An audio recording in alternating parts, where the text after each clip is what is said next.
What's up, guys? Welcome back to the Colecast. This is episode 62, and today is August 20th. I don't have a real call sheet, Evan. I just have this Post-it note. So, welcome back to the Colecast, guys. Appreciate you spending some time with us. Today, we are going to talk to Rob, whose last name is Hough, like tough, not Hough, not Ho. What are some of the weirder... Hawk. I've gotten Hawk. The AI computer guys will call me and they say Hawk. I'm like, how? So it's a pretty easy to cough, tough, like pretty easy to see. That's how you pronounce it. Yeah. My last name is Stroll. I get Saint Roll. I get Stole. I get Stroller. and it's like, this is so it's literally the word stroll, but with an E instead of the second L. Like, it's very, very easy. It's very visually pronounced stroll. So it's a bonding moment we have.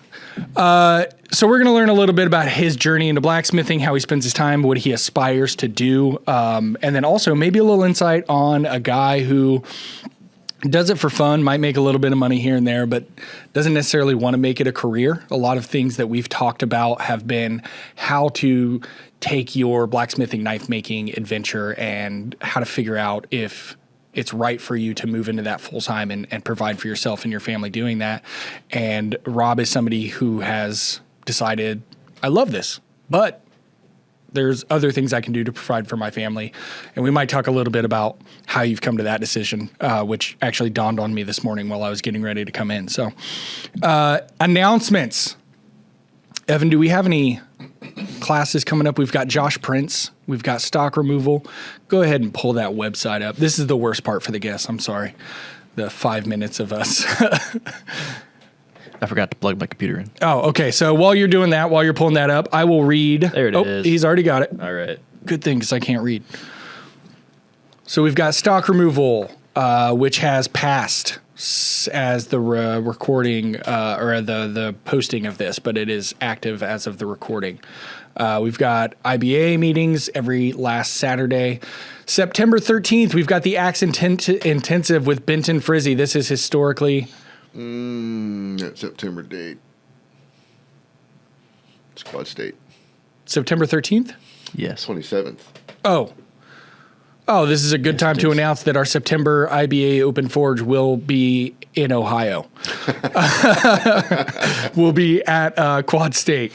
Historically, the Benton Frizzy class has been some of our favorites. Benton's a good dear friend of ours, one of the first few customers of ours, has supported us, come back with us. There's a few changes that we've made in our machine because of his direct feedback, and he also is just a wonderful teacher and a wonderful gentleman. Show the picture of him in his cute little shirt. Do we have that? Nope, wrong shirt. I'll pull it up. Okay. So we've got that coming up. We've got the Josh Prince. We've got Brett Onek. I should have worn my shirt. Brett, I'm sorry. A lot of ways to get involved. And also, just a reminder, if you don't live near us and you want to get involved with a local community, email me. I'll figure out where you can go. We also have online classes. We also have online classes if you don't live near us. Look at Evan being selfish. Wow. Yep. So at $30 for some of that stuff, I can't believe you guys are able to offer it at that price. It's that's crazy. It's awesome. It's an asset. Yeah. And it's not an asset if it doesn't get shared, right? So that's one of the things that we looked at when we were looking at our pricing for the stuff is like, we could put it up for $75, $100 for the smaller classes. There he is in his cute little shirt. Such a good little shirt. But, you know, we intentionally opened the school to be an asset to the community and to offer assets to them. So if we're doing too high of a price point, the other thing too is I've had a few people reach out and say, hey, I got the Damascus class. I'm planning on watching it, you know, next week or whatever. What kind of press will I need? It's like, this is a Damascus class, but yes, it's offered by a press company, but it's about making steel. So like, I really like that our classes aren't necessarily tailored directly into, you need our press, you need a power hammer, you need this. A lot of the classes are teachers that, like Charlie didn't have our press when he came and worked for us. Benton has one of our presses, so a lot of his class is press based, but it's kind of generically press based. You can use any press. So if you're thinking that our classes are specifically for our tools, it's not. It's to be an asset, a resource, and there's a little bit of a price behind it just to keep the lights on. And we're not trying to make a ton of money off of it. We're trying to make money off presses and power hammers, K75s. Currently induction forges. But moving on, that's how you get involved with us. I want to do our tag for SOFA's Quad State Roundup 2025. This is directly the email I got from Charlie Hollis, so if any of this information is incorrect, it's not my fault this time.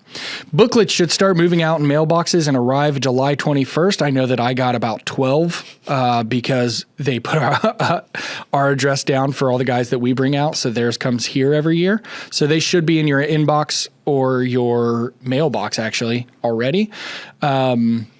Early event registration is $70, $80 if you pay when you get there. I believe that is the price for the full weekend and does not include camping. I think that is just the price of the event. The demonstrators are John Taylor, a traditional joinery. He will be making the Devil's Grill 16 pass-throughs that alternate direction from hole to hole.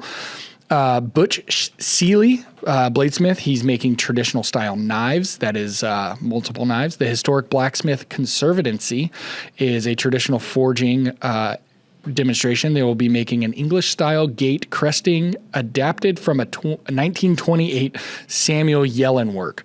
Richard Sullivan is a gunsmith. He's going to continue his ongoing build that he's been making for a flintlock the past several years. Caitlin Morris is doing hands-on forging. Friday night forging competition. Saturday night auction.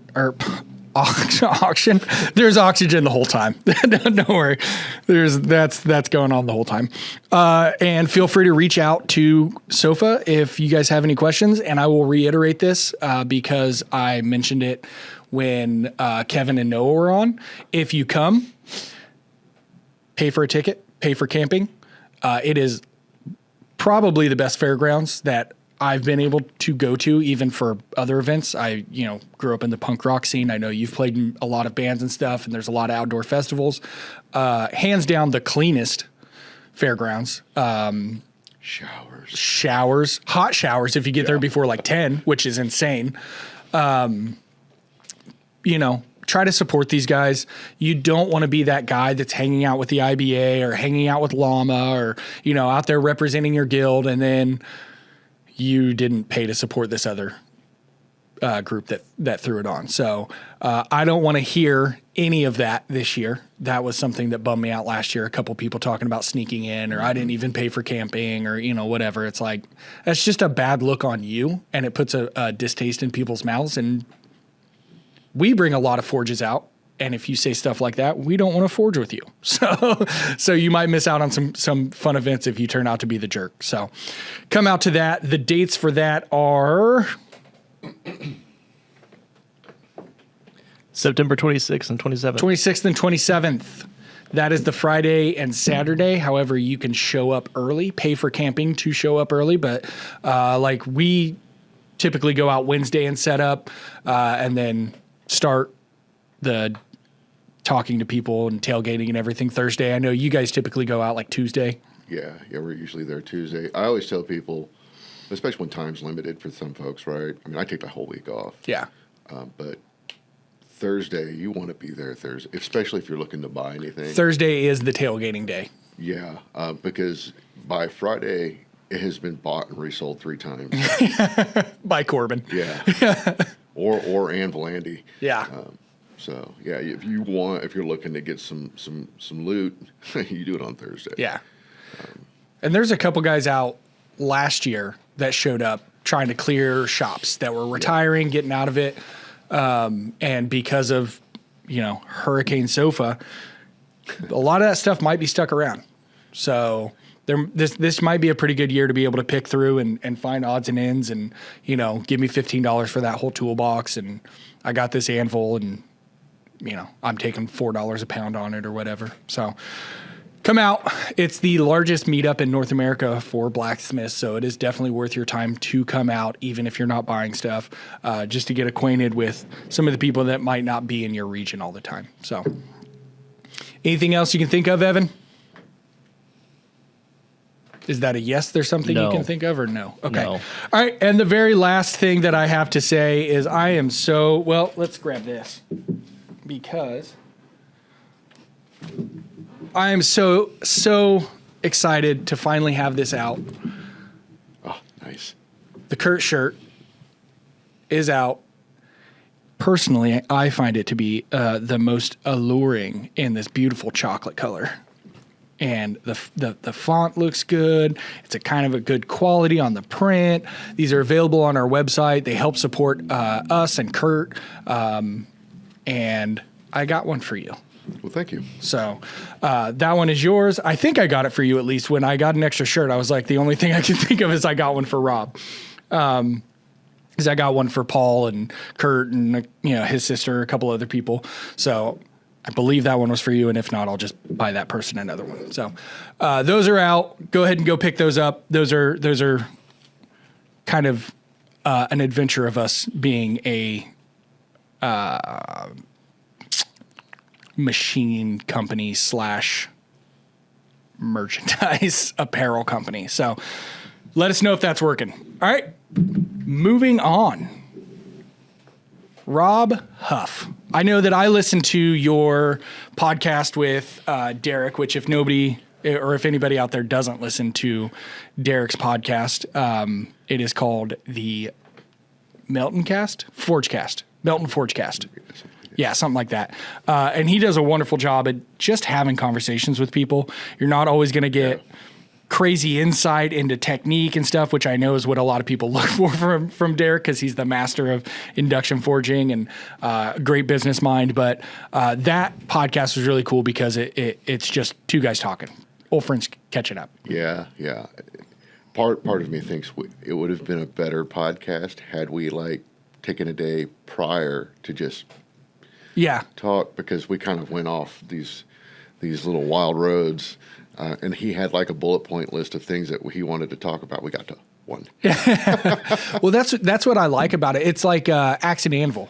Roy and Chris it's Axe and Anvil. Roy and Chris just talking about, getting this installed in their house and all that. It's people that you don't see very often that you feel like you're still caught up in their lives. I also do I've been listening to the Lean podcast, which is Henry Holster's and Pearson Pallet System. And I don't know them personally, so I want to hear about what they do and how they're implementing Lean in their business. But if I were to know them personally, I think I would like it more if there was a little bit more chit chat. So maybe that's why I like the podcast, just because I like both of you as humans, and you're not necessarily people we get to see all the time. But you guys can go back and listen to that. You can listen to other episodes. I highly recommend his podcast. But we're going to dive into your background, just like you did on that. What got you into blacksmithing? Kind of what's your origin there? Yeah.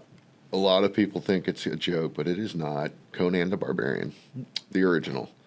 The opening scene of them making that sword really kind of set the seed in 8-year-old Rob. Yeah. I remember watching that thinking, that is cool. I want to do that. And I always thought it was unapproachable. And then years later, obviously, I figured out that is not how a sword is made. Mm-hmm. Despite how cool it was, that is not how a sword. So I was a little bummed. It's like the dwarves in the Lord of the Rings that takes two hammers to smash them together. But I always thought it was cool, but for years kind of thought it was one of those unapproachable things. Mm-hmm. You need all this stuff to really do it. And I came across a dude on YouTube, Chandler Dickinson, I believe was his name. And it was just one of those going down a rabbit hole and just found it one day. And I was like, what is this guy doing? I started watching and thinking to myself, man, if this dude can do this, I can do it.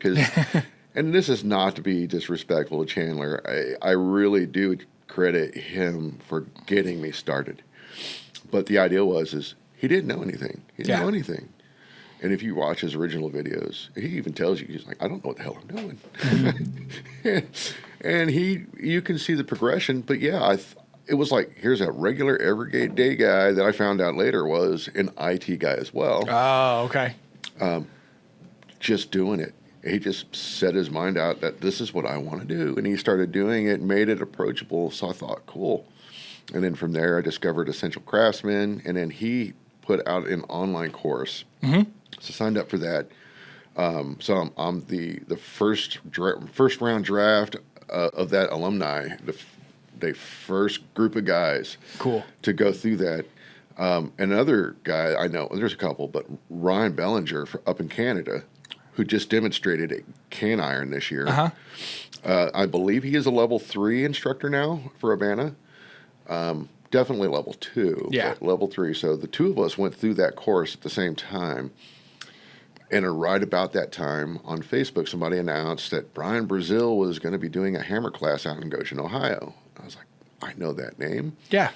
Had watched enough Alex Steele at that point that I knew the name. So I was like, okay, looked it up real quick. And I was like, oh, it's 2 hours away. Yeah. I would be dumb to not go to that. Right.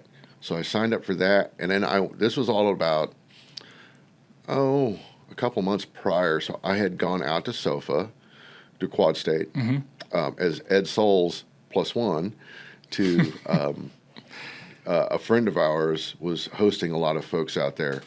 And I went specifically because I knew Brian was there. So I wanted to meet Brian and Ed prior to the class. So I just went up and introduced myself. They were working with a big group of guys. It's like, okay, I didn't know anything at that point, you know.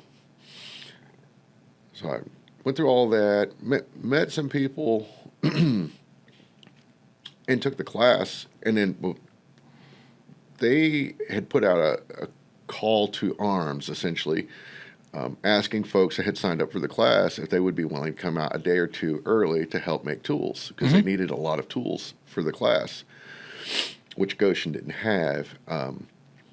So I went out on Thursday, I think it was, to help out. And as I walked up, Brian was forging out reins on a pair of tongs in a way I had never seen before. And I was like, what in the hell did I just see? Yeah. I mean, this dude just pulled out 3 inches of material, and it's 16 inches of material now. Not quite that, but I mean, in no time. In no time, yeah. And I was like, okay, I don't know what that voodoo was, but I need it in my life. Yeah. So from that point forward, I always knew that I'm on the right path at this point. Everything else I had seen up to that, nothing compared. Nothing compared. And I didn't even make a hammer in that class. Didn't get it finished. Well, you were like the gopher that whole class, right? Because Brian kind of took to you and he trusted you. So he'd be like, I need this done. I need that done. That was later. Okay. But in that one, actually, Ryan Schwader was the shop gopher. Michael Hoopes was supposed to be the helper. Okay. And he couldn't make it, so he sent Ryan. Thanks, Mike. He sent Ryan and said, Ryan's a good guy, though. And he's a consummate student as well. But my partner stayed up until about 4 in the morning drinking over at Jamie's shop, working in his with shop. Jamie? Yeah. No. And he didn't show up until the next day, until like 11 o'clock. So we didn't have time. It's all water under the bridge. We had a good time. Yeah. But yeah, Chris Schaefer got his hammer. Rob Hough did not. It's always fun when you go and take classes. And one thing I will say about the guys that come through our schools, they all take it very seriously. But I've also, at CBA, for example, you sign up for different pods that are going on. And there are some people that go and you said a call to arms. It's almost militant. Yeah. They're there at 7:45 because it starts at 8:30.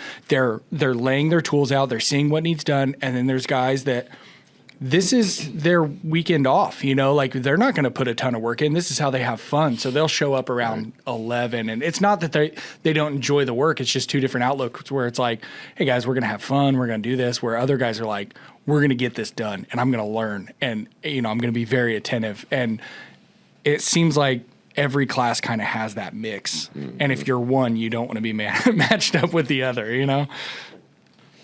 I always try to take it in strides, and because everybody, they're looking for something different, they have the thing that they're trying to get out of it. So I try to accommodate that to a degree, like anymore, like when I did the tools to make tools thing at the IBA, right? So one of the things I told myself I would do this time around is I'm I'm going to ask, do you want to learn how to forge a hammer, or do you want to forge a hammer? Gotcha. There's a difference. That's a distinction, yeah. Right. If you just want to forge a hammer, because some guys just don't really want to truly learn, and I'm going to try to be careful how I say this, but you can put a lump of steel on a stick and you can call that a hammer. Right. When I say we, us Brazil nuts, as folks like to refer to us, we are very particular about those things. And I see some guys that make what look like very nice hammers, but when we start to dissect that process and look at it, it's not acceptable to us.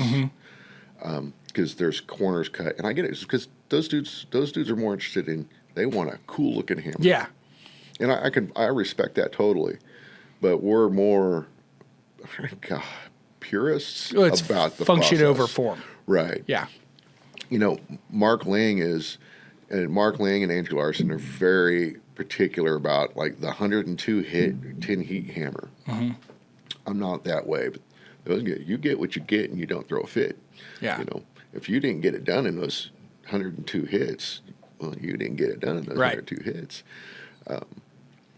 That's on you as a striker if you're striking, yeah. or on your striker, or in some cases as the director, if you're fumbling the football every time you come out of the fire. Yeah, if you're wasting the heat or not directing correctly or taking too long to set your fullers. I talk about Corbin too much, but watching him the past 2 years, the thing that's impressed me the most is like, you're going to learn how to strike, but watching him get comfortable with, obviously you're going to get comfortable if you strike with Paul or we strike with you or Dan or people consistently. Yeah. But watching him get comfortable as a driver has been like, man, I didn't realize how much of a necessity it was to have a very confident driver when you're making, especially that style of hammer. Yeah. It's a big, that's the role of the master really is being the director. That's traditionally has always been the master smith's role. Yeah. So by forcing folks to do that, I think it informs so much more. Even as a striker, when you start directing, you start understanding, when he's at this point, I should be doing this. Yeah. And doing that, and if you pay attention, and it's a symbiotic relationship. You're not just brute force as a striker. Right. There's nuances to striking the way we do it that a lot of folks don't get, and you might not get it until you start directing a hammer yourself. And then that light bulb goes off. Yeah. At least it did for me, and it seemed like it did for Corbin as well. Corbin was always a decent striker out of the gate. He's a young, strapping young lad. He's got energy. He can. That boy can swing a hammer. But initially, if you needed somebody to hit something really hard, Corbin was your guy. If you need subtle stuff, he was not your guy. He did not understand the subtleties and how to back off. Yeah. You tell him to hit lighter, and it was like, instead of 100%, you got 92%. Yeah. Yeah, give me a little has no meaning in his vocabulary. Now I think Noah is another good example of that. Noah couldn't swing a sledge and really do anything too meaningful when he first started. He was 10 years old, Right. I think when we first gave him a sledge to go to work, he just really couldn't get much done. But we let him try. Yeah. And then we got him behind the wheel, and that was at the IBA conference, I think, 2 years ago. It was the last good one. Yeah, it would have been the third previous. But yeah, he was still 10 years old, and we put him behind the driver's seat, and I was striking. Okay. And I completely forgot that he was 10 years old and never been around that. So we got him set up. We told him what to do, and I came down with a Thor, Might's Thor. Yeah. Might of Thor. I laid into it. It was like, boom. He jumped, dropped the tongs, stepped away, and started crying. Yeah. He didn't know what to expect, and I felt so bad. It took an hour. Yeah. We calmed him down, and he recollected himself. About an hour, a monster had been born. Yeah. We couldn't get him away from the thing. Well, yeah, and then in direct opposition to that, last year, Zach got him, bit him a little, and Noah was upset for 10 minutes. But then... With broken fingers. With broken fingers. Yeah. But then Noah was more upset that he couldn't forge anymore and that Zach was taking it so hard. Like, he felt bad for Zach more than he was upset that Zach hit him. I think Noah also understood some of that fault was his. Yeah. His hands were in a place they should not have been. But Zach hit him. yeah. Zach felt terrible. That's a two-way road. They both kind of screwed that one. Yeah. But the thing with Noah was, he was more upset that he couldn't keep working. Mm-hmm. And then, I would say about 2 hours later, he was back over there, and we were having to force him to stop doing certain things he was trying to do. Yeah. We're like, dude, you can't. It's not that big a deal. We'll finish it for you. We'll make sure it's so he's done. trying to do his community hammer. Yeah. And if you come to Quad State, be fully ready that there will be another one of those. Yeah. Because I believe that's one of those things that we started at Quad State a few years ago. And I didn't realize what kind of monster we were breeding at that point. And what's funny is that hammer came about, the way that came about was he needed a break. So I was like, well, hey, why don't you ask this guy if he can strike for you? And then you can get him to sign your hammer. It's like, think about it. You would have Ed Brazil's touch mark on your hammer. Think about it. You'd have so-and-so's touch mark on you'd have Jot Williford's touch mark on your hammer. And you can remember that for years to come.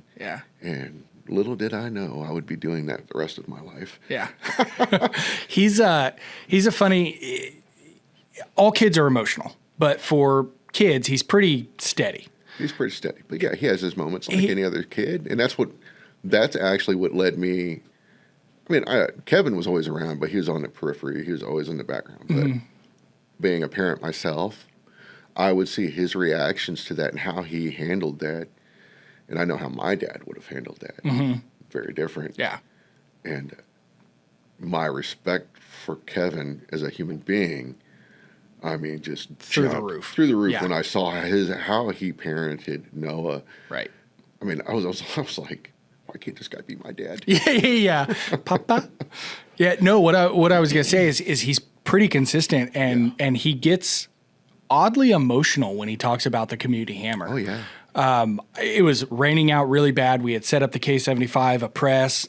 We had all this going on, and we thought it was just wet out, and it started raining again. And so I had to run back to my tent, and I'm literally running back to our tent. And he grabs my arm. He's like, Francis, I need you to come strike for me. And I was like, I can't right now, buddy. I can't. And I'm running around, and finally he grabs me. He's like, I need you to strike for me. So I did 2 hits on a fuller, and he goes, okay, you can leave now. Thank you. And then I go back to camp later that night, and he's like, I want people I care about to have a spot on the hammer. And he, even when I talked to him about it when he was on the podcast, and what's your favorite thing to do? He's like, community hammer, because everybody I care about gets to touch it. And it's that's his one oddly sentimental, emotional part of his journey. I did the tools to make tools thing in a lot of ways. That was able to happen because of you guys, so I appreciate that. But I helped Amber Overton make a hammer. We had talked about it for a while. She'd been wanting. I was like, well, let's forge that hammer. So she finally was like, let's do this hammer. Yeah. We did it.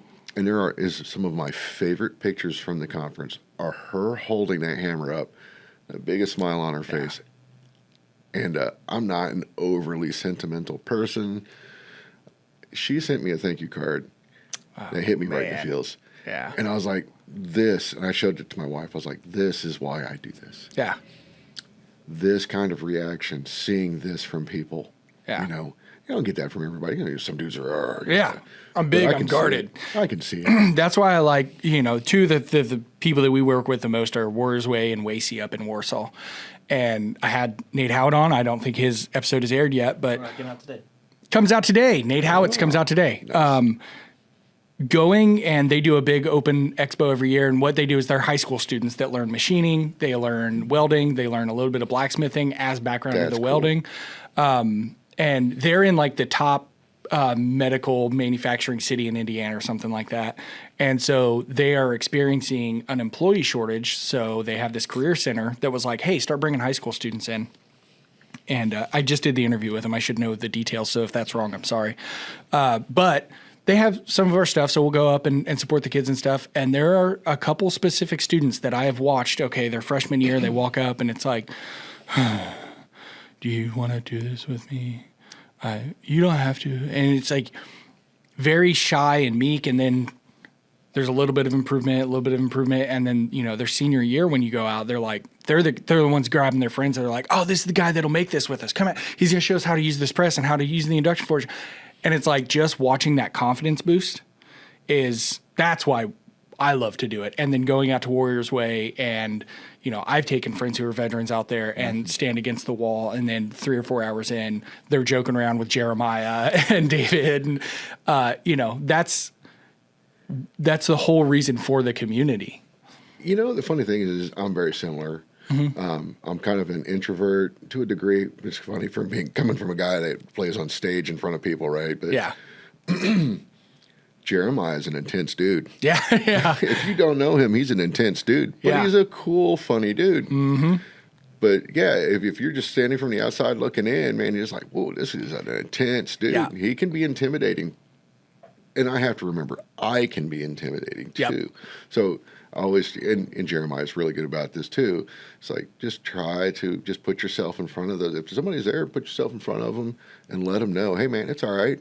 We're all here to do the same thing. It's what I love. I can't, 5 years ago, I would not have even considered it. I can't believe how much fun I've had at Warriors Way. Mm-hmm. Because my first thought was, oh, another knife guy thing. I'm not really interested in that. And Jeff, being Jeff, talked us into coming up. And I was like, I will do it, man. Let's do it. Let's have fun. Let's just have fun. And, you know, and I was really at that time just thinking more of how can I help veterans, even if they want to make a knife. I'll do that. If it helps those dudes, sign me up. Sure. And they're like, no, we want you guys to do the blacksmith thing. You know, don't worry about knives. We got that covered. And I was like, all right, cool. So we came up there and we just, Paul and Steve King came up for that one last year, the expo last year. Yeah. And John Norwood was there. Mm-hmm. And we forged hammers. And at one point, Jeff came over and was like, hey, man, would you guys be interested in doing a hammer with John? I was like, he just get out of the hospital? Is he up for it? Is he good? I don't want to push the dude, you know, to hurt himself anymore. Mm-hmm. And he was like, no. He said he wanted to do it, so he helped punch hammer with us. We ended up he knew his limits, and he knew he was still injured, and he was like, yeah, I got to step away from this for a minute. And we were like, we got it, dude. Don't worry about it. He then proceeded to teach a young man how to make knives. All day. It was cool. Yeah. So Paul and I just finished that hammer off, and then I brought it home and I finished it, and Paul's like, what do we do with it? And I was like, I don't know. Let's send it back to John. Yeah. So that's the plan at this point. He's still on a hike, or he might be just returning. got back. He just got back like last week. Okay, so yeah, we're waiting to see how that goes, and then we'll send that hammer to John. That's John's hammer. I mean, he put his mark on it. He punched it, so we just helped finish it. We'll get him that hammer, but it was a lot of fun. Yeah, you know, and we made hammers with guys all weekend that weekend, and then we came back that following March. Yeah. And did it again when we ended up making a hammer for Jeremiah, and he bought. He wanted to buy one, so we were like, he refused. Yeah, I was like, no, we'll make you one. He's like, I'm going to pay for it. Yeah. What? Don't tell him this, but we basically sold it to him about half the price. Yeah. I was like, I just want to. We give him a hammer. We'll make him a hammer. Yeah, that's the whole reason we're out here. You know. Yeah, so jumping back to, you took that class. You didn't get your hammer finished. Yeah. But was that the weekend that you and Brian's relationship? Because I don't want to skip over that. Brian and yours relationship is kind of special in the blacksmithing space. So Yeah, I wouldn't say it started there. I didn't. So Brian is okay. First of all, Brian will teach anybody anything, but also Brian is good about weeding out tourists. sure, yeah, This was, I refer to them as tourists. You know, people that are interested, but they're not really invested. You know, Right. so he's pretty good about weeding that out. So he'll teach you anything in any class, but he's not going to go out of his way to do things with, you know, in showing you things unless he really knows you're invested in it and you're really interested in learning. yeah, So he probably didn't get that vibe. I'm just one of 20 students in a class at that point, right? And probably the most green of the bunch. 20 is a Ed, lot. yeah. Ed, on the other hand, was a different story. Ed took pity on me. They were watching me strike. I'd never done anything like that before. What Brian told me was like, think of it like, you ever split wood? And I was like, dude, I grew up in the city. We don't split wood in the city. It's like, no. And he just kind of let me kind of suffer for the whole day on Saturday. And, oh, man, my hands were blistered. My arms were, I could barely lift my arms. And Ed kind of took pity on me, and he came over and gave me some pointers and showed me some tips and tricks. And I applied those on that Sunday, and I was able to strike all day long. No problems. And I was like, Even oh, sore. Yeah. Yeah. I was like, okay, this stuff really works. So fast forward to March 2020, I think it was. We all know what happened at that point, right? Everyone was on vacation. Yeah. we just all left for Yeah. 3 So months.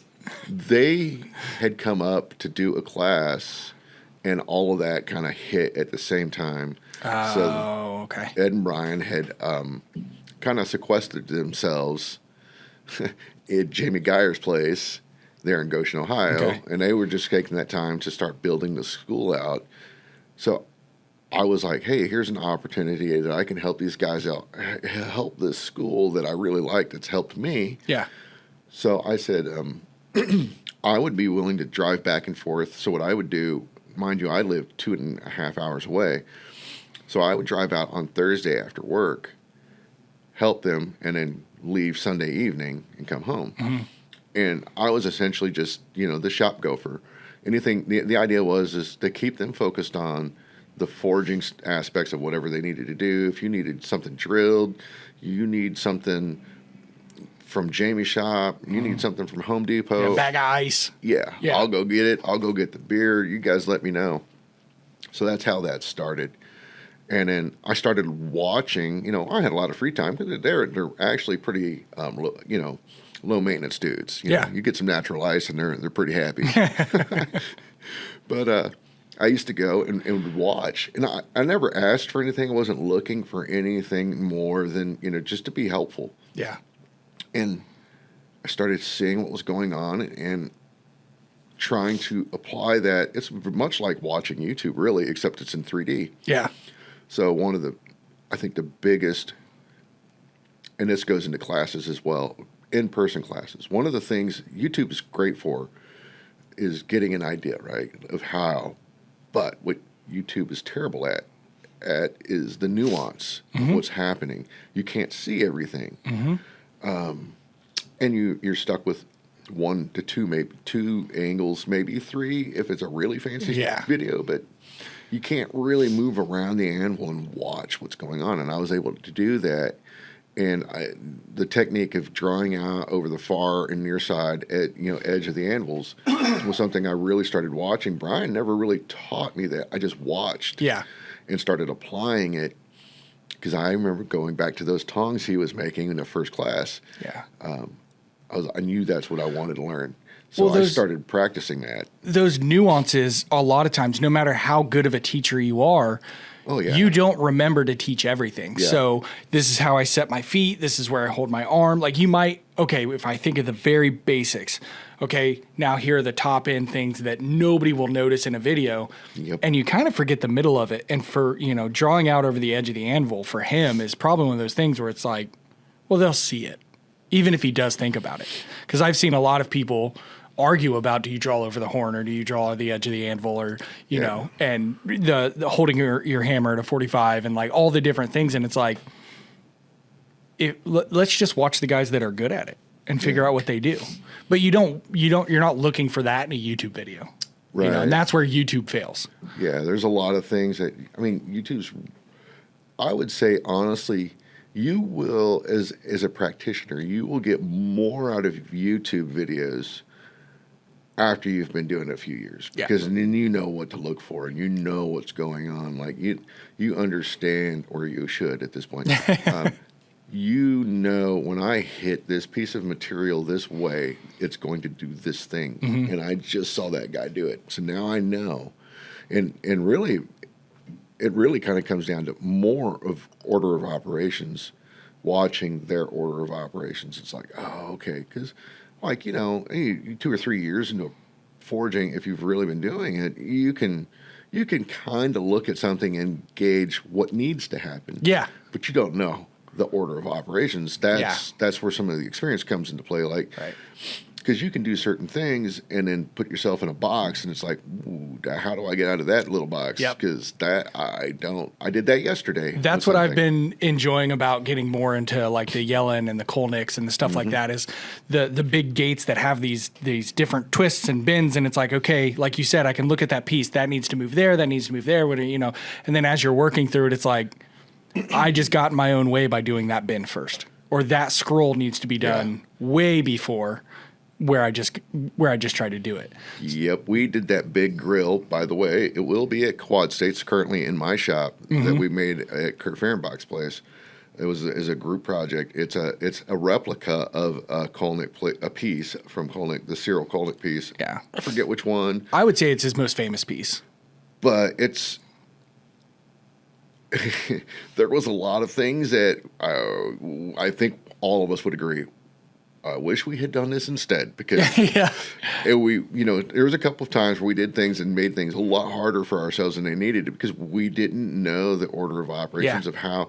So, and it's a very intricate, beautiful piece, and he does really interesting work. Yellen as well. One of the things Yellen's really most notable for is his layering of stuff and figuring out what's the order of operations in this to get this right. And when you're working off a 2D picture, it's hard to really understand. I mean, we had full size versions of the piece blown up. Yeah. But even then, looking at it, you don't get the full. You know, I mean, there were times where we were using 8-foot long bars, and part of me believes, I was like, I've seen enough old work to believe they did not do that. Yeah. This was all forge welded. But in modern blacksmith times, we tend to think, oh, that's hard. I don't think that was the norm back then. I think the norm was to weld it. Yeah, no big deal. Weld it and hide it. Why would you want to hold on and try to manipulate an 8-foot bar when you could chop it up into 2-foot bars? We have all of these pictures of these big machines and stuff. Yeah. Any of the pictures that we have of like smaller blacksmith shops, there is no piece of material over like 3 feet. Yeah. You know, like that, like you said, like it just wasn't, you weren't capable of that. You didn't have a crane. You didn't have a forklift. So everything had to be hand manipulatable. Yeah. And if you weld, if you 90% of your forge work includes forge welds, it's the norm. Yeah. You know, where we tend to shy away from that quite a bit, which is interesting. Down at the state fair, we have a young man named Bergen Lee. I believe he's 16. He's been forging quite a bit. That boy forge welds everything. Every time I turn around, he's forge welding something. Yeah. Well, it's also, that's a time where he's good at it. If you were making something and the last 3 inches need to be hardenable. Yeah. Whereas what we do now, like on a drift or something like that, we're going to make the whole thing out of 4140, H13, A33. Right. They're just going to take that 4 inches. Back in the 1600s, if we had 4140 bars like that, we would be bajillionaires. Yeah. That was very precious metal back then. Hard to come by. So you had to only use it where it had to be hard. Yeah. So you had to be good at forge welding, and it's a little bit of a lost art. And there are guys like Pete who goes out and does it regularly, and that's part of kind of his integral style, I guess is what I'd call it. But I think we often look at things through our current lens and kind of forget the happenstance and the circumstance and the provisions they had at the time. I think Pete Brasnick's work, the reason it is so good looking is because he does forge. I'm not trying to make it sound like the work itself. Once you see what he's done, it's super simple. Mm-hmm. It's the artistry of it is he's drawn all of these things out and then figured out. But when he breaks it down, it's like, what? Yeah. How is it? But then you think and you're like, well, duh. But his forge welds are so beautiful, mm-hmm.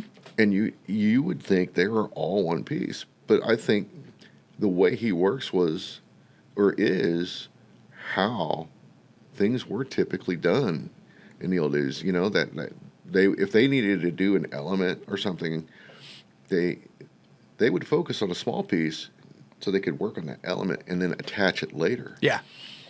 Versus trying to hold a 6-foot pike, and then put a little fleur-de-lis or something on the end of a 6-foot bar. Forge it and then just add it later. Yeah, and then just add it. Yeah. But yeah, we tend to shy away from that, I've noticed. I get it. I'm in Satellite 13, which is an IBA satellite group down mm-hmm. that operates out of the State Fair. I was known there as the guy that brings the big stuff in. Always working on big stuff. Yeah. Now, my philosophy with working Brian and Ed was start big, work small. Okay. Upsetting was kind of like, why would you do that? And way more work than to just take a bar down. Yeah, yeah. It's work. Not that you can't do it, but it's more efficient just to take the bar down, especially once you learn how to move it. That's the thing, right? Because people think that taking a 1-inch bar and forging down to a 3/8 inch whatever cross section, they think that's difficult, and it sounds like it until you know what to do. Yeah. But it's not really, and it doesn't take that long. I would rather use a power hammer. I'm not going to lie, but it's not undoable or not difficult. So if you're trying to upset a bar to get to that 1-inch cross section, think about the back and forth that you've got to go through, especially if you don't own an induction forge. You're heating up way more material than you usually need to. Yeah. And then you're trying to upset that material back into, and then you've got to control that upset. You're constantly going back and forth, reshaping. Yep. So if that's the key component, I would rather not have to do that. Yeah, draw it out. And then just draw it out. Yeah. Right? So a lot of guys will shy away from that.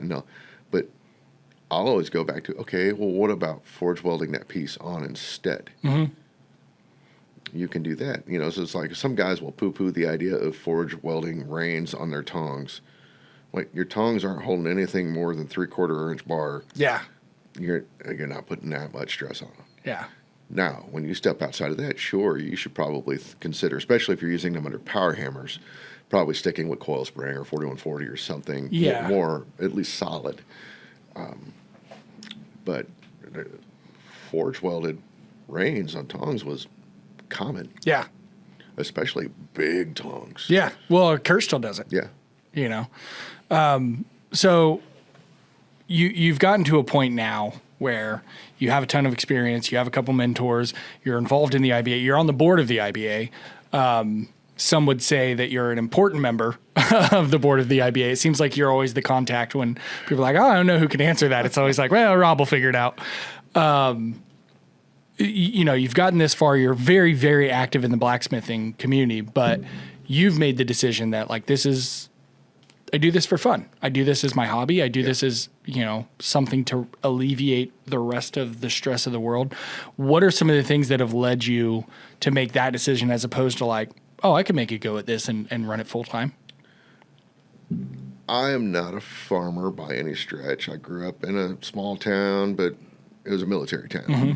Mm-hmm. But I'd been around ranchers and farmers enough to understand that a common theme in that community was feast or famine. Sure. There was a very little in between. Steady was not a thing. Mm-hmm. And once I discovered what a steady paycheck was like, I realized in foraging is very similar. It's feast or famine. You can go months with nothing, or you can be poor Andrew Larson, barely to be able to stay afloat with the orders. Yeah. You know, I mean, or Kurt, for instance, like, you know, he'll go, it'll be lean, and then that shop will say, hey, we need these tongs, and next thing you know, he's forging 14-foot long tongs. Yep. And they need 20 of them in a week. And I've been in IT since, I don't know, I was looking at my resume recently, almost 30 years now. Mm-hmm. That comes with a significant paycheck that I don't know that forging could ever really match. Yeah. You know, on a consistent level. Yeah. And I've got a family to take care of, right? Yeah. But I'm also fortunate that my wife kind of does the same thing, and she makes more money than me. Mm-hmm. So I could probably go full time, but I know enough about myself to know that I don't want to I love making hammers because it's a slow pace. I don't date, you know, we might take a weekend and make 10 over a weekend, but then I won't make another one, you know, for a few weeks. Yeah. So it's paced where it's not where I'm just churning out hammers, doing it all day long. And Riley Kirkpatrick was doing that kind of thing for a long time, and he burned himself out a bit and stepped away. And then he came back and said, you know what, I'm just going to forge what I want to forge. I'm going to put it out there. If people want to buy it, great. If not, whatever. Yeah. And he just focuses on, you know, being a farrier is his main gig. But he makes a lot of money. But his axes move quick. Yes. Yeah, quick. But he gets to forge what he wants to forge. Yeah. He gets to focus on the things he wants to do. Yeah. And I think that's a really cool approach. If I were to try any kind of full-time thing, that wouldn't work, right? You've got to be able to produce a product. And I think what makes Derek's approach to it very intriguing is it's small stuff that you can do relatively quickly. Yeah. And, you know, you will get to a point where you will be able to turn out a split cross in like 10 minutes. Mm-hmm. You know, I mean, done. Or done. Not just forged or whatever, if you want to consider any kind of forging, but done. The dagger bottle openers are the ones that, like, when he started doing that, now a bunch of people have kind of copied him, but it's like he can buy 100 blanks. Yep. And every time somebody orders one, ship it same day. 0 issues. Even if they order 20, no problems.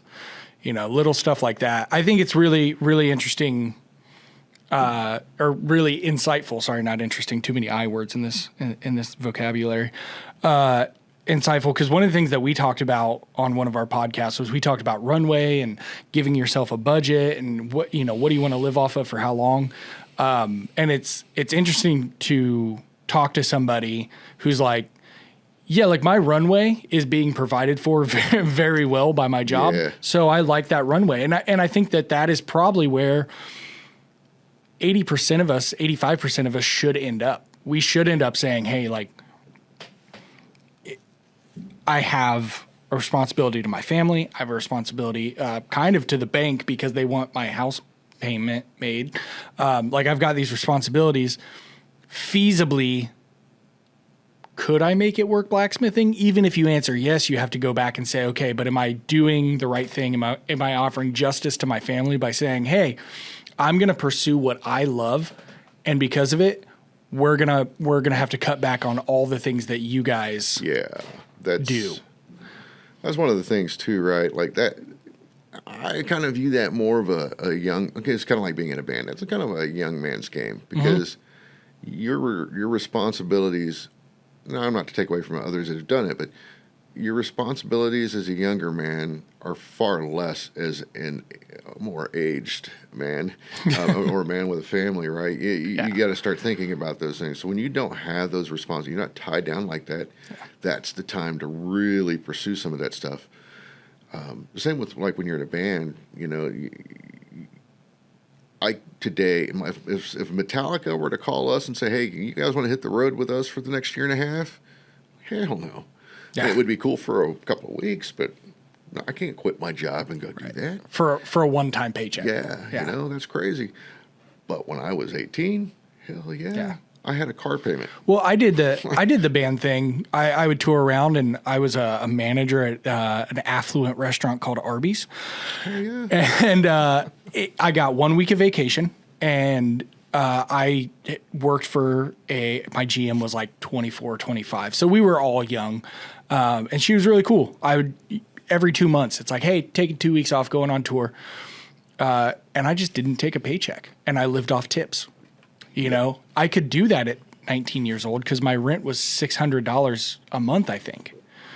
In fact, I probably made more on tips than I did at Arby's, if we're being honest. But, you know, I didn't have those responsibilities. The same thing, like say me and you and Nathan, we all three have $5,000 saved up, and we all decide to start our own businesses. Nathan's going to go underwater first because he has too many children and a big house and a lot of property. Then you're going to go underwater. And I have the longest runway because, I mean, feasibly, my only major expense, I don't have a car payment. I pay like $15 or $16 a month for my cell phone, or will be when I switch on Friday. But my mortgage is really all I have to do. So if I can cover my mortgage, I'm good. Where you guys have a lot more responsibilities. I think you guys have talked about this before as well. There's also, though, that can be a good thing, that lack of runway, because then it becomes, you got to pull up or not. Sure, motivation. Right? You have no more time. You have to. It's just do or do not. Mm-hmm. You know, so that can be a good thing. I'm not telling you guys what family is to ditch what you're doing the whole time, but it can definitely be a thing that will motivate you to do when you've run out of, you know, not ideas but options. It's like, you know I can do this, but I was making money doing this, but those like today, right? Those jobs just don't seem to be there. Yeah. But I know I can do this. Mm-hmm. And then you're forced to do that. So for me, I've never been put in a position where it's like, man, I have to do this and I want to. It's not that I don't want to do it, but I don't want to do it. I'm more, I dare say artist. I'm more. It's going to get backlash. Yeah. I'm more interested into the process. Yeah. Versus the product. Yeah. You know, and I don't want to compete with Andrew Larson making hammers. Right. He's just down the road. I don't want to compete with Gnome Hammer Forge. Mm-hmm. He's just up the road. Right. You know, you got all these great makers out there. You got Dave Custer down, you know, down south by Andrew, actually. Jonathan Pinkston this way. You've got Gnome Hammer that way. You've got this guy that way. It's like, do I really feel like competing with those dudes? Even though I kind of do. Just by making a hammer, if I were to make it for sale anyways. And there's similar, well, not Gnome Hammers so much, but like, you know, you got Mark Ling and Andrew Larson and these guys. Yeah. We're all making very similar style hammers. Right. So it's like, you're really at that point, I'm selling my name more than the hammer. Yeah. Well, it's not that my name is all that marketable, but We kind of talk about it with customers, and I will never, even on the phone in one-on-one conversations, not at shows when people come up, I will never diminish the name of another brand. So people come up and they talk to us about another press maker or Eng Yang or this or that. In our meetings, we will talk about opportunities we see within their product so that we don't face those same opportunities.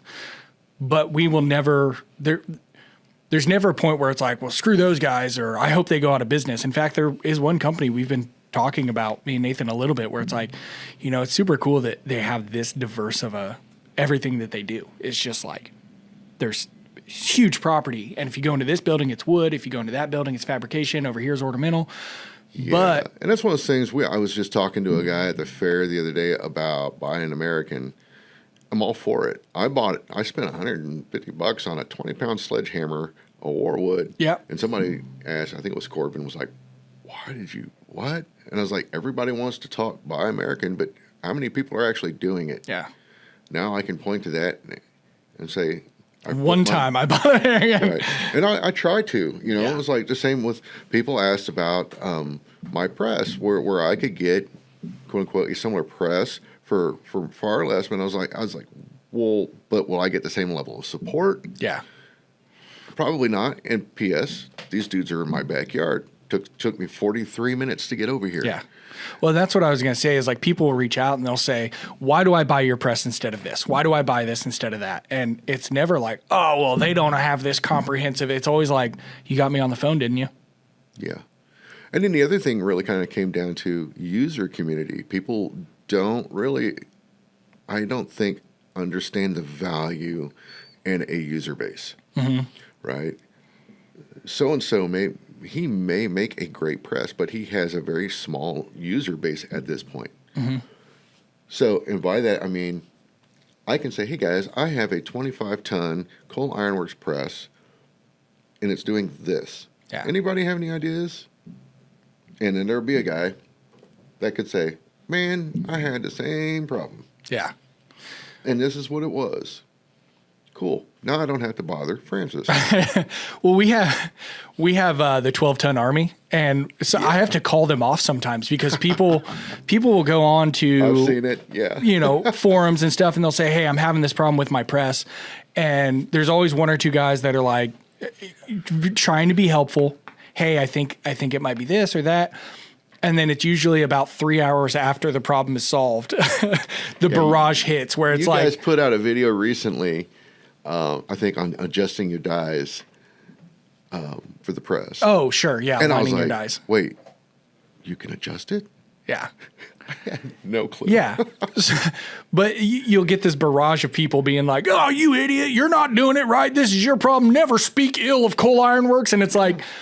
That's good. It's good and bad, right? It's good and bad because I do need that feedback because if you're not using it right because we're not communicating the proper use, it's still a bad product. The perfect product only works with instruction. That was a big thing, It was like, sure, I could have gotten a quote-unquote similar, powerful press for a different amount of money. But that dude, 600 miles from me. Mm-hmm.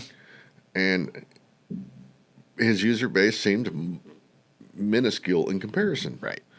So now, there's some value in that user base. It's the same, with some other things. But I've heard guys, talk about Buy American this, like we were talking about, Anyang, right? Mm-hmm. It's like, well, okay, can you name an American company that is currently building industrial forging equipment? Right. Because there is none. Yeah. And there's a reason Anyang owns that market. Yeah.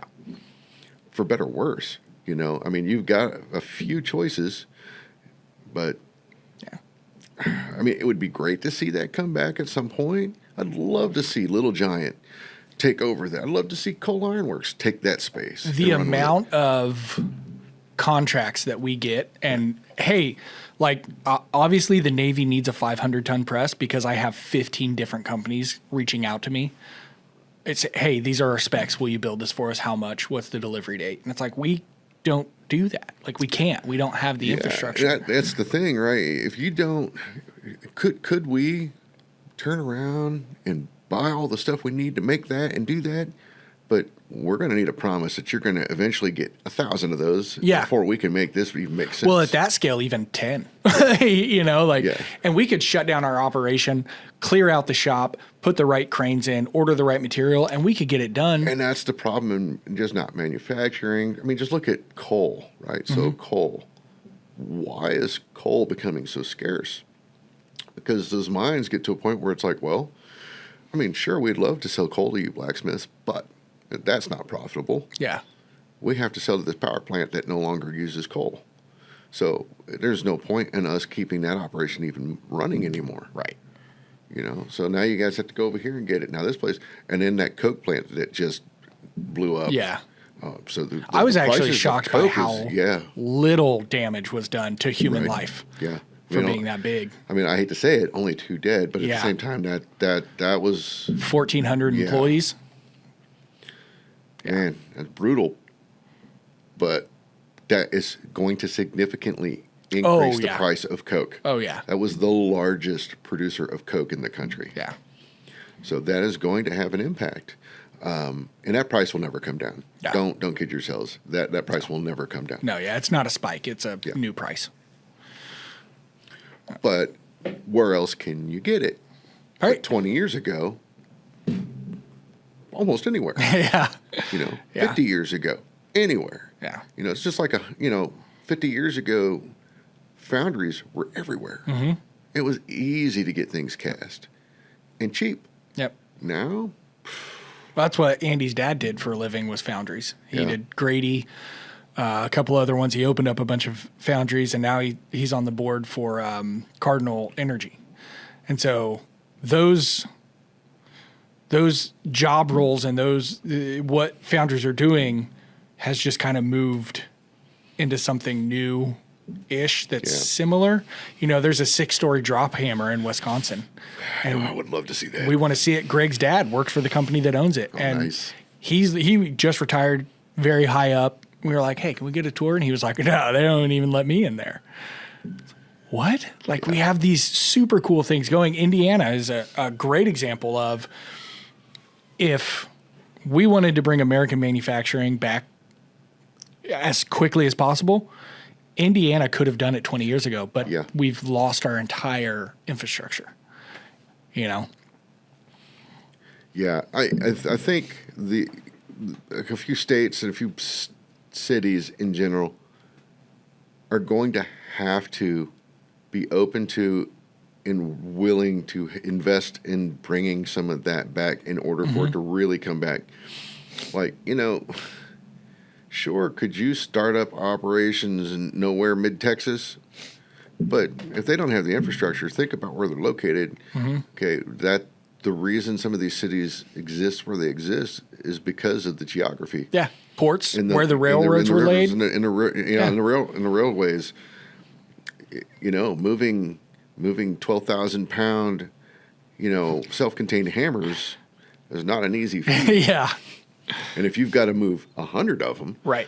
It'd be nice to be situated in a location where putting them on a train is Directly relatively- on the rail car. right? Yeah, Is, much easier to do. Whereas if you're out in the middle of nowhere, Texas, it's going to be brutal. Yeah. And expensive. right. But yeah, all those things, I feel like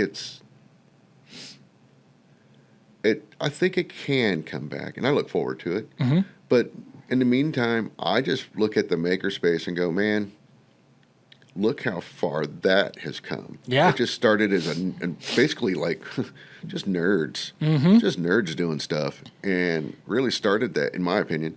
And now look, you've got these other guys that went, I should be doing that too, or I should be showing people. Yeah. How to, I forget his name now. Who's the guy out in Pennsylvania or New York? He had a TV show. Anyways, I won't get eviscerated. Mike Rowe? No, not Mike Rowe, but he does a lot of. DeResta? Yeah. Oh, Jimmy DeRessa. Yeah. Yeah. Like, look at that dude, right? I mean, he kind of got in on. I want to say in on it at the forefront, but he was one of the original big names. Well, didn't he like design toys in the 90s Yeah, and then or was something. like, if I can do toys, I can do machinery. Yeah. I can do cool stuff. But he, it's just like if you look at the origins of the makerspace, was basically just a bunch of nerds.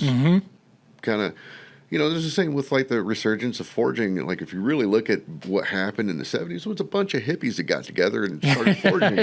And most of those guys are hippies. Yeah, Wally It's Yater just- was leading it. Like what, Jack Brubaker down in Bloomington and some of these other guys, and they're hippies, man. I mean, they probably won't admit it now. Yeah. Jack probably would. But most of those guys are straight up hippies, but it's just like they got together, like, man, what are we going to do? Let's forge something. Yeah. Yeah. Well, and even just when you kinda talk went to guys that have been forging for 2 or 3 years, the luster and the allure of a fire and an anvil, and it's hot and it's hard work, it doesn't all the way go away, but it's not as alluring as it was when you started. What people start getting really excited about is geometry. You know, talking to Dan is like, he started forging because it was fun, it was cool, he could do stuff. Now he's like, everything has to be clean, perfect, the geometry has to be right, the handle has to be shaped correctly. And it's like, you're using your free time to do complex math? Nerds. It's just a bunch of nerds out here. Yeah. I mean, that's what I love about forging too, is forging, sounds so elitist, but it is what it is. Forging, there's no cheating. You can't cheat it. Right. You know, it's a true process, as true as can be. When you hit it like this, it's going to do this. Right. There's no ifs, ands, or buts about that. That's just the way physics work. Yep. The variables are very minor. Yeah. So there are things you can do to cheese it, right? But anybody that has been forging for any amount of time can look at it and go, oh, I see what you did here. Yeah. But if you're into the forging aspect of it, you can really look at it and go, I get this. You know, yesterday, John Bennett took the time to show me how to forge a hummingbird. I had already looked at him and had an idea in my head how to do it.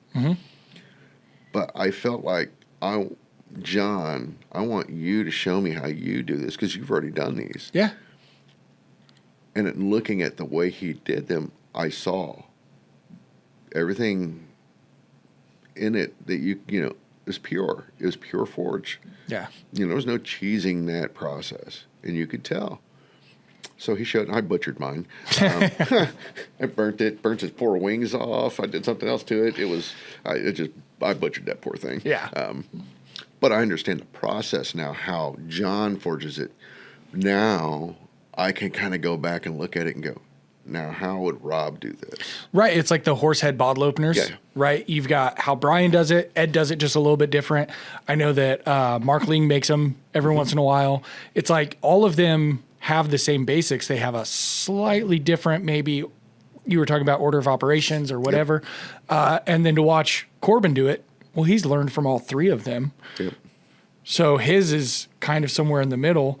And it goes to like what you said of, okay, now that I know how you do it, what's my take on it? I still want to acknowledge the fundamentals, but where does my personality and my artistry come into it? Yeah, it's funny. If you lay out everybody's horse heads, not everybody, but like, say, Brian, Ed, Mark, Corbin, myself, if you've been around any of us for any amount of time, you can look at them and pretty much figure out who made what. Yeah. You know, and it's not that one's better than the other. They're just different. Like I have a tendency, I don't know why, but I have a tendency to make mean-looking horse heads. Yeah, you do. I don't, you know, I try not to do it, but if I don't think about it and just do one, it's going to look mean. Right. Well, and Corbin tucks the back of the jaw, so he makes a little slit, does his ball and punch, and then tucks it up against where everybody else's is just almost like a 90 or 45. His is tucked a little bit more, and that's because he wanted to be a little different. And Brian's are super sleek. Yeah, they're like racehorses. Yeah. Yeah. And it's kind of funny. I watched one of his videos once and did blow by blow what he did. Is the only time I've forged a horse head that looks like that. And I was like, huh. So that's how we get there. It was a very informative day for me, because it's like, so the Brazil nuts are big about sequences, counting your blows, understanding what you did and why you did it is repeatable. And that set that light bulb. If I did exactly that, right, I would get exactly. It's an SOP. I don't. Right. Yeah, exactly. But I don't follow that sequence. I don't want my horse heads to look like Brian's. Sure. You know, even I'd like them to look a little closer, but I don't want them to look just like Brian's. But when we're forging, I was just down in Oklahoma a couple weeks ago, and we were doing some things, and we were talking about the most mundane thing, we were forging tool racks for striking anvils. The little TV trays. No, it's just a little piece of rebar that you put a band on it, the actual in front of the that holds the top tools. Gotcha. And stuff. It's a simple thing. Yeah, really. It's a simple thing. But if you've got 10 striking anvils that you've got to tool up, and you need 10 racks, they all kind of need to be the same, right? Especially in a school, right? So how do we do that? Okay, well, we had a set or a stop block essentially in our vise. So we set it in there. When we bent it at 2 inches, every bar got bent on both sides 2 inches. And then we counted our hits. 1, 2, 3, flip it. 1, 2, 3, flip it. Yeah. 5, flip it. 5. Sure. If you followed that sequence, every one looked pretty much the same, and they came out the same. Sure, you can beat on it until they look about right. That's sometimes that's just what you got to do. Yeah. Before there's a sequence in place, you got to you just beat on it until it looks like it. Right? But once you've gotten there, then if you need to make 100 of those, what you really need to do to help is figure out, okay, how many hits now I can teach you how to do it. Yep. Otherwise, I'm going to have to turn you loose, and you're going to have to just beat on it until it looks like the thing. So we do this with hammers now. Andrew Larson and Mark Lean kind of came up with that sequence that we went over at the Andy Davis hammer in, was that 2 years ago now? 2 years ago, I believe, yeah. So that demo that Andrew did, that's what that was all about, was that sequence. And it's a teachable sequence. I can show you a hammer and say, go forth and conquer. Right. This needs to move here. These need to move out. You need trots here. Have fun. Yeah. But now there's a sequence. It's documented. We can tell you within 102 hits, you should be able to produce this. We did it in less than that because Andrew kept telling me to hit harder. Yeah. And then at one point he leaned over and said, just back off a little bit. Well, to be fair, he also thought that he was going. He thought he had a longer demonstration, and then when we were like, "Oh, it's actually a little shorter," he was like, "Yeah, I could probably still do that." He did not have enough time, but I mean, that was one of my favorite demonstrations. It was one of the only ones I was able to watch kind of front to back. Yeah. Your guys' and Derek's actually are my two favorite that we've done, but the being able to take something that, like you said, you can look at something, and I can look at this coffee mug and say, okay, well, I bet they have a mold that they pour the cup, and then they've got to shape a handle, and then they connect it because it's still wet. That's one thing, and common logic is important. Yeah. But if you made this cup and you've made this cup 100 times, you should have a teachable sequence to be able to say, hey, Francis, you're going to start making my cups. This is what I expect them to look like. This is how I do it. These are the materials I use. These are the tools you'll need, whatever. Making things repeatable is why people's work like Larson and Ling and a lot of those guys stick out, is because when I order a pair of tongs from them, I'm going to get the tongs that are in the picture, even though they're not the exact same tongs that we're taking a picture of. They're going to be the exact same. And that's because they've made their process repeatable, and they work in stages. Okay, so this is set up so I can do these 3 parts, and then I move over here to this other thing, and then I can do those parts, and then it all comes together at final assembly. Well, and this is something for your viewers that are considering going into business, right, is to think about. At some point, you are the boss, and the boss has to take a step back and let an employee do a thing. Well, how do you tool your employee up? You have to educate them. Yep. So by being able to do that and bring in a workforce and then hand them something and say, here's what you need. I'll help you through the process, anything you don't understand, but go through this, and this should be able to get you where you need to be, right? And you can do that with almost anything. In the IT world, that's very common. We will document a process. I could turn you loose and let you just go and do the thing, or it's more efficient to document it to be able to teach you, because you might want to go on vacation for a month. Now what do I do? Yeah. Well, but I can take that and say, hey, I need you to start picking this up. Here we go. I won't have to train you for the most part. Especially if there's some common elements with what I already know. This folder on this page I'm familiar with. Okay, so I can open that up. I know where I'm going. Okay, instead of clicking the D drive, I'm clicking the C drive. Yeah, and that's back to Amber, right, doing that heart better than me. We'll talk about that, Amber, but a great part of that is she has a good understanding of the fundamentals. And she always has a notebook with her. Yeah, and I didn't have the hits counted out at that point, but I knew exactly how much material to take to produce the heart in the size I was wanting to do. So it's just 3 inches of 1/4 inch square or round that will produce a fairly small heart. And it's a forging exercise more than anything else. But the idea was like, okay, just take 3 inches and then mark somewhere the midpoint of that. And that will be where you put your bend. Yeah. And then you just draw it out from there. Draw a line after you draw one side out.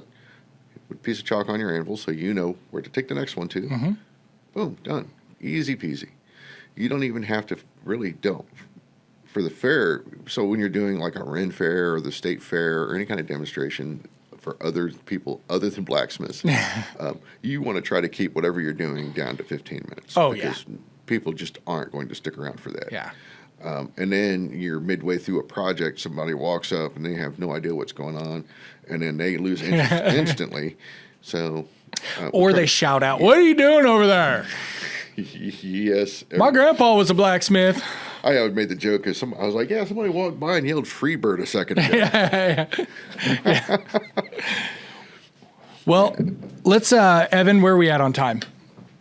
We're at about an hour. We're at about an hour and a half. Let's bring this home. The last thing I want to ask you is, we covered kind of your start, your journey, some of the midsections there, your thought process on not making it full time, which was a lot more logical. I really thought you were going to be like, this is my peace on earth. Why would I do that for a living? Because that's a lot of the guys I talk to are like, this is my relaxation. Some of that I'm not going to screw that up by making it a job or responsibility. What are your hopes or your aspirations as you continue into blacksmithing? Meeting and teaching people what I know. That's really the big thing for me. I take a lot of joy in presenting stuff to folks and watching them take that and then take that to the next level. Yeah. Try passing on what I've learned from other people. If you don't want that knowledge, Dan doesn't forge like we do. No. In a great way, but he still does his thing. And it looks good. I feel partially responsible for a Dan Borowski in the wild. Yeah. I met him down at Satellite 13 and turned him on to Kurt's shop. And we've been forging together ever since. Paul, same way. What's funny about meeting Paul was I had already stopped going to Satellite 13 at that point. Yeah. And I just on a whim went down there, and there was this tall dude in there smoking a pipe, and I was like, "Oh, nice pipe." And then we got to talking, and I told him about Kurt's shop. And then, we would hang out there every once in a while, and then we met up again at the IBA conference, and I talked Paul into forging a hammer, and he made his first hammer there. And similar to Amber, his first hammer was better than my first hammer. And I was like, this is just unacceptable. Well, you don't have enough stuff in your pockets. You can't make good hammers without 87 pockets and 5 things in each pocket. So being able to see, I wouldn't say I had anything to do with them being where they are, but also to see some of those little nuggets that I've learned being passed to them, and then watch them pass those nuggets on to other people. That to me is pretty cool. I love that. I think that's cool. So anytime I get a little annoyed when people want to attribute pyramids to aliens, because to me you're taking away from man's ingenuity. Yeah. And our sharing of knowledge. That's how that was made possible. Right.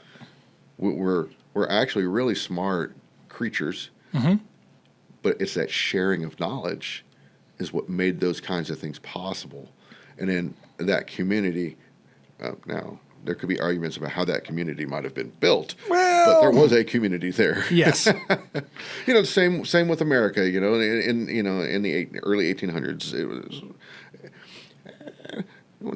but there was still a community around certain things that made those possible, and I think that's one of the cool things about forging. And I love to see the Corbins of the world, the Noahs of the world, the Bergen Lees of the world. Yeah. These young men or women coming up through the ranks. And when I first met Noah, I told Kurt, I was like, this kid's going to be teaching us how to forge in about 6 years. When he's 16 years old, he's going to be teaching us how to forge. Yep. I went out and watched his demonstration at SOFA. He's 13 now, and don't want to throw anybody under the bus, but it was better than a lot of grown men that I've seen. It was more, and now he had his dad kind of, hey, you forgot this part. Hey, tell him what you're doing here. But that's more about public speaking than it is, his forge technique on that fire poker was like, he knew what he was doing, and the reason he wasn't saying it was because he knew what he was doing and he was focused on getting it done. Yeah, and that was the thing, right? Like we're always reinforcing, especially with like Noah and Corbin to a degree, is tell the people what you're doing, because really what that's doing is telling you what you should be doing. You're remembering the steps in your head, talk them out. Yeah. And you're teaching folks as you do it. Why are we doing this? Paul and I made a hammer once, 48 minutes. Just did it. Start to finish. We didn't talk. We didn't say anything. We just did the thing. Yeah. And people were wowed by that. We weren't even trying to go fast. I'm sure we can do it quicker. Yeah. But it was more about, we normally don't forge like that. We usually talk through the process so people understand what we're doing. And we're telling ourselves what we're doing. But Paul and I have worked together enough now. We know what to do. And anybody can get to that point. You just got to be consistent and work together regularly. So I love to see that. And it's the one thing I tell everybody, and I'll say it now, if you want to get good, you have to put in the time. Yep. Steve Vai didn't just walk out one day and start ripping Crossroads solos. Yeah. That dude spent hours upon hours upon hours in his bedroom playing guitar. If you want to get good at forging, you're going to have to do something. So I'm not saying you need to lock yourself in the shop, but right. Try to dedicate an hour or two a night to forging. So go buy an induction forge so you get all that time. And you can, I'm serious. So, I used to, when I was still employed, I would go out to the shop during a meeting or at lunch and put a piece of steel in the induction forge, and we could forge out something or two or three things in 30 minutes. It was crazy. And not even break a sweat doing it. Right. So take the time to forge, be it a few hours on the weekend, a few hours every night. You look at Dan Borowski's work, and he will tell you the reason he got better was he started taking time out, and he forges every day now. He borderline schedules it out. Yes. Yeah. Every night when he can, he will try to get at least an hour in, and it pays dividends. Yep. Your skill will increase because you're not thinking about what this hand is doing.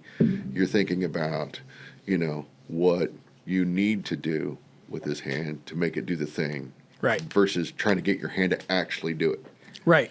Yeah, you're thinking about the process. One of my greatest Brian Brazil moments was Brian said, hit it right here.